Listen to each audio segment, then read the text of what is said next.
is another really not necessarily talked about component of what we're seeing here. Alrighty, well, let's get back up to the start line with our next flight of our women's varsity fours. Left to right as the referee reads. Look at that. They're all in the boot. They are all ready to go. We have at the 3:50 start, we are 1 minute ahead after a short break that we were able to take. It's going to be Kansas State in lane 1, Louisville in lane 2, Miami in lane 3, UNC in lane 4, Kansas in lane 5, and Old Dominion out in lane 6. Yeah, and again, since we do have a lot of boats entered in this varsity 4 event, we do have the 3 heats. So just top 2 advancing into the grand final makes the racing really tight. And these first couple strokes, establishing your lead early on can be such an important strategy when you're vying for just those top 2 positions to move into the A final, because there is no second chance here at the Sarasota 2K. There's no reps, there's no semis. We're just going straight from heats to finals. So it's one and done on our day 1 program in order to get yourself into the final that you want to be in for day 2.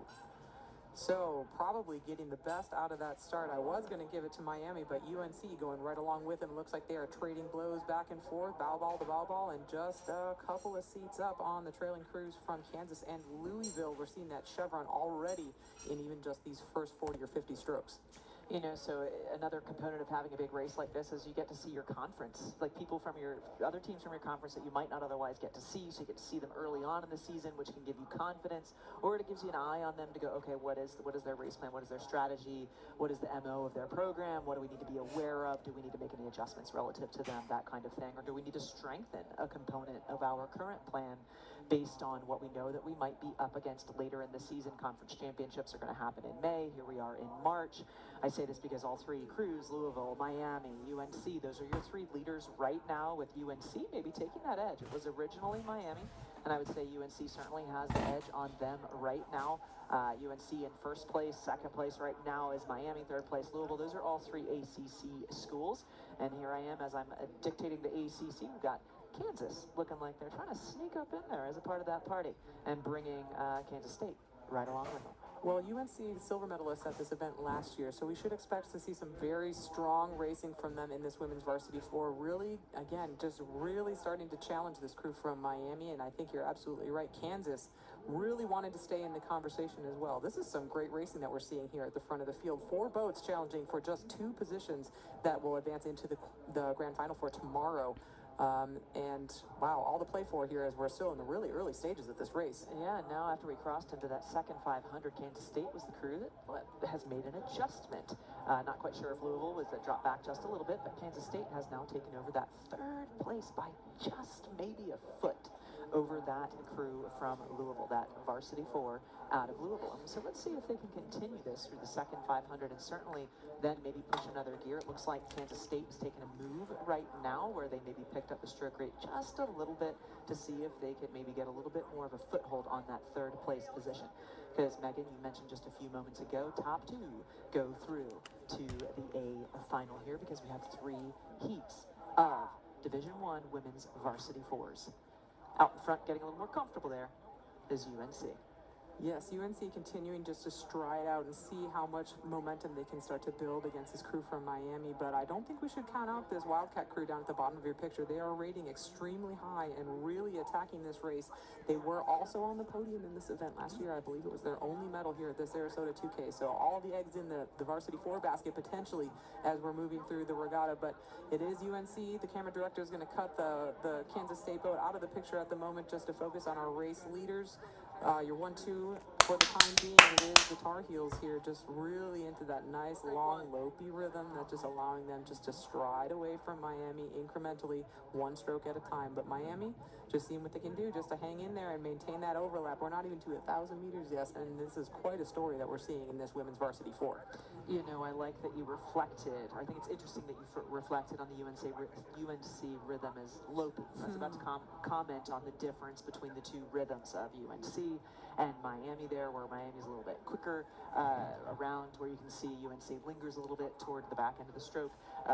Rhythm choices, they all serve a purpose, and they all teach different things, and I think it's it's really interesting to see crews dial into one style versus another to see what really helps their team move along. And right now in the 4, with a slight crosswind, it's a long race, you know, ensuring that you're allowing time between strokes so that you maximize the distance per stroke and not cut it off a little too soon is an important element of a race like this. You know, it's going to be a long race. Yes. So let's make sure that we are training the way that supports our rhythm and having a rhythm that supports literally the distance of the race itself. A little bit of a crosswind here, giving a challenge or two to the coxswains. Again, nothing crazy to sneak out. It gives them plenty of time to practice something that they might see in a much more challenging way later on in different race courses that are much more open than what we have here at Nathan Benderson Park. Well, things are getting exciting here in this midfield for positions 3, 4, and 5, because it is going to be heartbreak for one of these crews who will not manage to advance into the petite final. It does look like the Wildcats are just managing to hold on to that petite final advancement at the moment, but being challenged very, very hard by Louisville and the crew over on the right side of your picture, that crew from Kansas, also starting to get into the conversation as well. You know, I don't know if it's Kansas accelerating so much as Louisville needing to make sure they don't give this away, you know, as far as making that be final. This third 500 is where the fatigue certainly shows, and so the efficiency that you had in the first 1,000 will show up, or inefficiency that you've had in the first 1,000 will show up even harder here for you, because it looks like, you know, there's a little bit of energy happening in this Kansas boat that's to the right of the picture in lane 5, and having even just a psychological momentum at this point, if it's not physical, is certainly a great place to have that, where you can feel yourself advancing on another crew that has been ahead of you. That's going to continue to snowball positively in your confidence. On the flip side, for the other crew, it's going to start to create that little bit of doubt. So these two crews are far across from one another. 2 lanes separate lane 5 Kansas and lane 2 Louisville. And so this next 500 meters, that will not take them all the way to the finish line. Well, I guess we're in the last 500 meters here at this point. That is going to come down to an interesting psychological leverage here. Yeah, well, remember we saw this really exuberant start from the second varsity 4 from Louisville earlier in the program. Is it going to pay off here in this varsity level 4, or are they going to pay for it like their second varsity 4 did? It's really important now to just stick to your guns and stick with what you got as we're coming into the last closing meters of this race, because it's all to play for advancement into the petite final between Kansas and Louisville, with the Wildcats of Kansas State just managing to hold off the charge from these two crews, just to hold on to that crucial qualifying position into the petite final. We're looking here at our race leaders now. We're back riding with Miami and UNC. UNC has really started to pour it on here as we're coming into the sprint to make sure that they keep themselves well ahead of the challengers from Miami. It does look like qualification is locked up for these two crews, though. UNC still out in front after they overtook the lead from Louisville and Miami early on. Those 3 ACC schools that are seeing each other early in this race season. They've now opened up to about Clearwater over current second place Miami. As long as they stay clean, they'll advance to the A. Question is does Kansas have enough to overtake?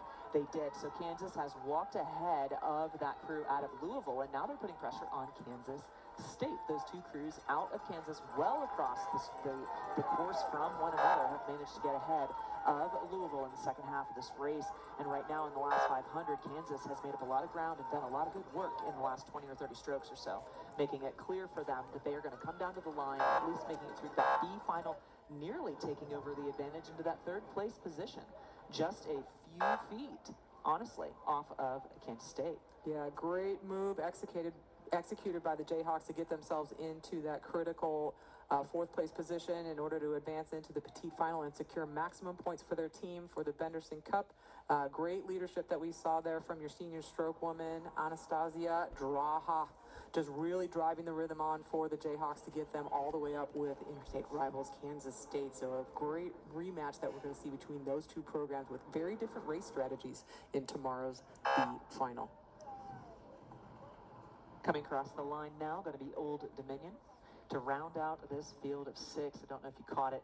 As UNC came across the line, they kind of let it run at arm's away, which is not a standard thing unless you're trying to say, we have a little more in the tank for tomorrow. Okay. So that tells you that when they came across the line, they had a comfortable margin on what at least they felt for the rest of the field. So we saw a nice even start getting these ladies out of the block, but the chevron did start to form really pretty quickly in this race, and UNC was the one to take advantage, being pushed hard by Miami. These two podium crews from last year. I'm sorry, I misspoke. Miami not on the podium in this event, but UNC a silver medalist from last year. continuing to extend it out, being chased by Miami all the way down the track. Easy qualification for these two crews, but a really tight battle in the midfield for positions 3, 4, and 5, with just Louisville missing out despite having a really great start in the Cardinals boat. UNC coming across in first in that, about 2 seconds off of the pace, just under 2 seconds off the pace that Dartmouth set in the previous round, but certainly a good speed that they showed. So watching these A finals tomorrow will be interesting. It'll be fun to see who maybe up levels it from what we see today. Yeah, I think some of these crews probably have another gear. I mean, you were talking about the flex after the finish line from this UNC crew. I mean, I think that means to me, I think that we do have another level that we can expect to see from the North Carolina group. And it's exciting for the A final for tomorrow. All right, so let's pop on back.